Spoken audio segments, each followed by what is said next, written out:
The book that writes itself. A true horror story. The fire was a fragile, pulsing heart in the vast, cold chest of the night. 5 figures were silhouetted against its glow, huddled on rough logs around the pit, their breath misting in the chill air. The woods surrounding their secret clearing were a wall of impenetrable blackness, and the only sounds were the sigh of the wind through the pines and the soft crackle of burning cedar. A boy named Cale reached into the pocket of his jacket, his movements slow and deliberate. He pulled out a small, cloth-wrapped bundle and held it up. The others, Lena, with her keen artist's eyes, Sam, the skeptic who always had a flashlight brighter than anyone else's, Maya, who believed in everything, and Jax, who rarely spoke but saw everything, leaned in closer. This was the Orchard Hollow Circle, and the story was about to begin. This story, Cale said, his voice low and steady, is called The Tale of the Unfinished Page. It's not about a ghost, not exactly. It's about a story that wants to be finished. And it will use anyone to write its ending. He unfolded the cloth to reveal a book. It wasn't large, but it was undeniably old. Its cover was made of a strange, mottled leather that seemed to absorb the firelight rather than reflect it. There was no title, no author. Only a single, grotesque symbol etched into the front, a quill pen whose nib was a long, sharp claw. This was found, Cale continued, in the basement of the old Whitley Academy, after they closed it down for good last autumn. It was found by a girl named Imogen. Imogen was the new girl at Northwood High, a transplant from a big city who found the small town of Orchard Hollow suffocatingly quiet. Her only respite was exploring forgotten places with her camera, chasing shadows for the perfect, moody shot. Her favorite subject was the abandoned Whitley Academy on the hill overlooking the town. It was a sprawling, Gothic structure of dark stone and ivy-choked arches, a place shut down after a series of strange tragedies decades ago, the details lost to whispered rumors and parental warnings. The official story was a gas leak, Cale said, his eyes fixed on the ominous book. A tragedy. But the rumors said the students, one by one, had started acting strangely. They'd become obsessed.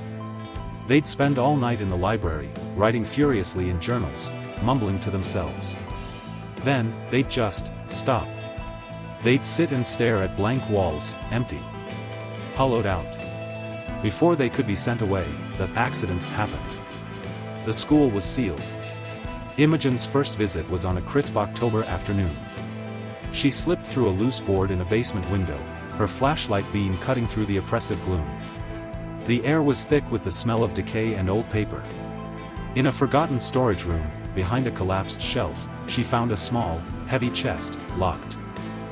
Driven by a curiosity that felt less like her own and more like a compulsion, she pried the lock open with a rusted piece of metal. Inside, nestled on faded velvet, was the book. It was cold to the touch. She opened it. The pages were blank. Every single one. Disappointed, she almost put it back. But then, as her fingers brushed the last page, a single line of elegant, spidery script faded into view, as if written in invisible ink held to a heat source. The story begins with a girl who seeks an ending, it read. A shiver, both cold and electric, went down her spine. She slammed the book shut and shoved it into her backpack. It felt like a secret. It felt like a prize. That night, alone in her room, she opened it again. The line was still there. Beneath it, a new one had appeared. She found the key in a place of forgotten things. Imogen gasped, her heart hammering. She looked around her room, half expecting to see someone. It was a coincidence. It had to be. Some kind of heat-reactive ink. But the words were so specific. A place of forgotten things. That described the basement storage room perfectly. The next day, she couldn't concentrate. The book called to her from her backpack. During study hall, she sneaked it onto her lap under the desk. She opened it. Another line had appeared below the others. The first shadow she captured was not her own. Imogen's blood ran cold. The day before, in the academy, she'd taken a selfie in a dust-covered mirror. When she looked at it later, the reflection seemed wrong. Behind her, in the deep shadows of the room, a tall, thin shape seemed to be looming, its details blurred. She'd written it off as a trick of the light and deleted it. This was no coincidence. That evening, a compulsion seized her. She took out her favorite pen, a sleek black rollerball, and hovered it over the page below the last line. It felt silly, insane. But the urge was overwhelming. She wrote a single sentence. She decided to go back. The moment the ink touched the page, it was absorbed, vanishing. Then, it reappeared, seamlessly integrated into the book's own elegant script. The story continued, writing itself now at a frightening pace. She returned at the witching hour, when the veil is thin. The door she had used was now sealed. But another was open. A door that had not been there before. Imogen's breath caught in her throat. This was impossible. She looked at the clock. It was already 10 p.m. A powerful, irrational pull drew her from her house. She had to go. She had to see. She drove her beat-up car to the edge of the academy grounds, her heart a frantic drum against her ribs. And there, on the side of the building that had been nothing but solid ivy-covered stone, was a door. It was old, dark oak, slightly ajar. A door that had most certainly not been there that afternoon. This was the first truly terrifying scene. Imogen stood frozen, the beam of her flashlight trembling on the impossible door. From within, she heard a sound. Not a whisper, but a soft, rhythmic scratching. The sound of a quill moving rapidly across parchment. She took a step back, her courage finally failing her. As she did, the scratching stopped. A moment of utter silence was broken by a low, shuddering sigh that seemed to come from the very ground beneath her feet. The door slowly swung shut, merging back into the wall until it was just stone and ivy once more. She fled. But the story wasn't done with her. The book began to write itself more frequently, its narrative becoming more demanding, more personal. It started describing her days, her thoughts. She is afraid, it wrote one afternoon. She feels the author's eyes upon her.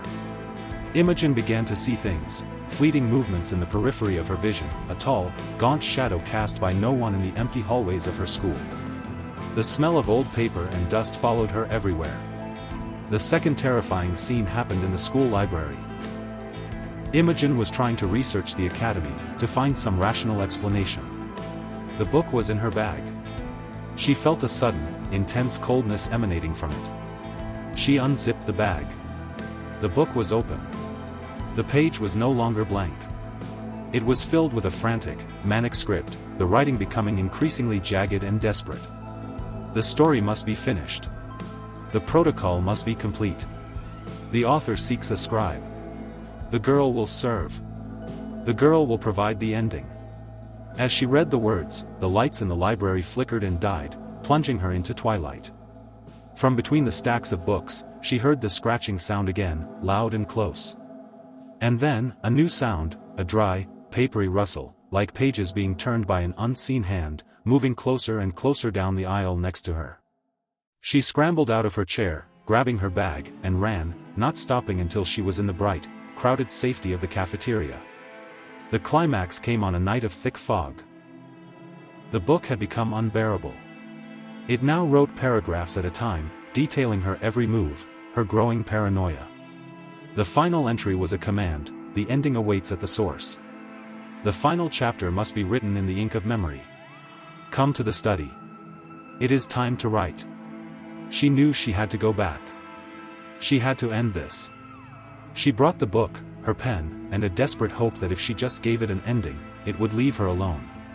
She found the oak door waiting for her, open wide, leading not to a basement but to a grand, decaying study she had never seen before. Books lined the walls, all blank. In the center of the room was a large, mahogany desk. And sitting at the desk was a figure. It was the source of the shadow she had glimpsed. It was tall and impossibly thin, wearing the faded, tattered robes of an old-school headmaster. Its skin had the texture and color of old parchment, and its fingers were long, bony quills, dipped in a dark, oily substance that dripped onto the floor. Its face was smooth, featureless, save for a single, bloodshot eye that stared unblinkingly from the center of its forehead. This was the author. It did not look at her. Its quill fingers were moving furiously across a large, open book on the desk, writing in the same spidery script, but the words vanished the moment they were written. It was writing and erasing, in a frantic, endless loop of creation and destruction. It was stuck. It couldn't finish its story. The third and most terrifying scene unfolded. The author's head snapped up. Its single eye fixed on her. It raised a quill finger and pointed at the empty chair opposite the desk. A voice, like the rustling of 1,000 dry leaves, filled her mind. Sit. Write. Provide the ending. Trembling, Imogen approached. She placed her own book on the desk. The author's eye narrowed at the sight of it. It was a copy. A piece of itself. It gestured impatiently to the blank page before her. Imogen picked up her pen. Her mind was blank with terror. What ending could she possibly provide? The author grew agitated. The protocol demands an ending. It shrieked in her mind. It reached for her, its quill fingers aiming for her temple, as if to dip into her thoughts and extract the ink of her memories directly. In a moment of pure, instinctual panic, Imogen did the only thing she could think of. She didn't write an ending.